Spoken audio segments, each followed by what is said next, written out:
After France was defeated in the Second World War, the armistice dictated that the north of it was to be garrisoned by German soldiers, whereas the south was allowed to remain unoccupied. This part of France is known as Vichy France due to it being run from said town, and it was a German puppet state in all but name. But despite its leaders acting in German interests, Vichy France never joined the Axis to fight the Allies in a more formal sense. So why not? Why didn't Vichy France join the Axis? So, as of the fall of France, President Albert Lebrun gave absolute power to his recently appointed Prime Minister Philippe Pétain, and this was to allow him to write a new constitution. Pétain dissolved the French Parliament and made himself head of state. Legally, Pétain's government had control over all of France. In reality, though, its authority stretched only throughout the non-occupied zone. His government had to relocate from Paris to Vichy here because it had the best postal and telephone facilities outside of the capital. As Pétain was attempting to write a new French constitution after its defeat, Britain was worried. France had withdrawn from both the war and the Allies and now sat as a neutral, if occupied, state. The British were concerned that the French fleet would fall into German hands, and so they demanded custody of it for themselves. The French said no, and so the British calmly dropped the subject, and some bombs,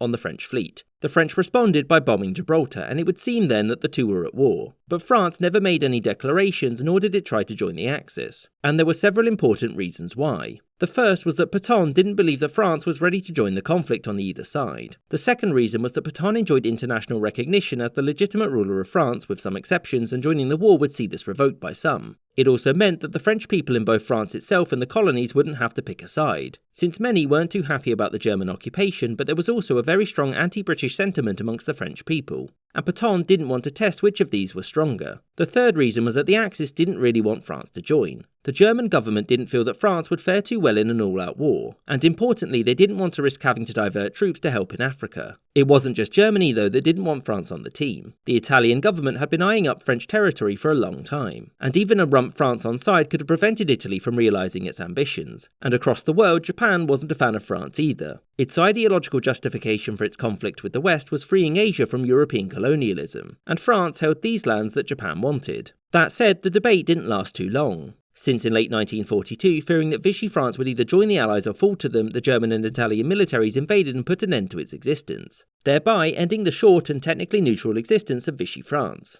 I hope you enjoyed this episode, with a special thanks to my patrons: James Bizanet, Kelly Moneymaker, Corsho Wolf, Sky Chappelle, Kartoitska, Jerry Lambdin, Alex Schwinn, Adam Stalter, Jordan Longley, Rod D. Martin, Wyan Hockey, Marcus Arsner, Captain Psydog, Marvin Cassow, Spencer Lightfoot, Winston Kaywood, Boogily Woogly, Daniel Tabian, Kamoon Yoon, Miss Izette, Gustav Swan, Aaron the White, Anthony Beckett, The McWhopper, Maggie Patskowski, Copper Tone, Spinning Three Plates, Shuenin, Words About Books Podcast, and Charles the First.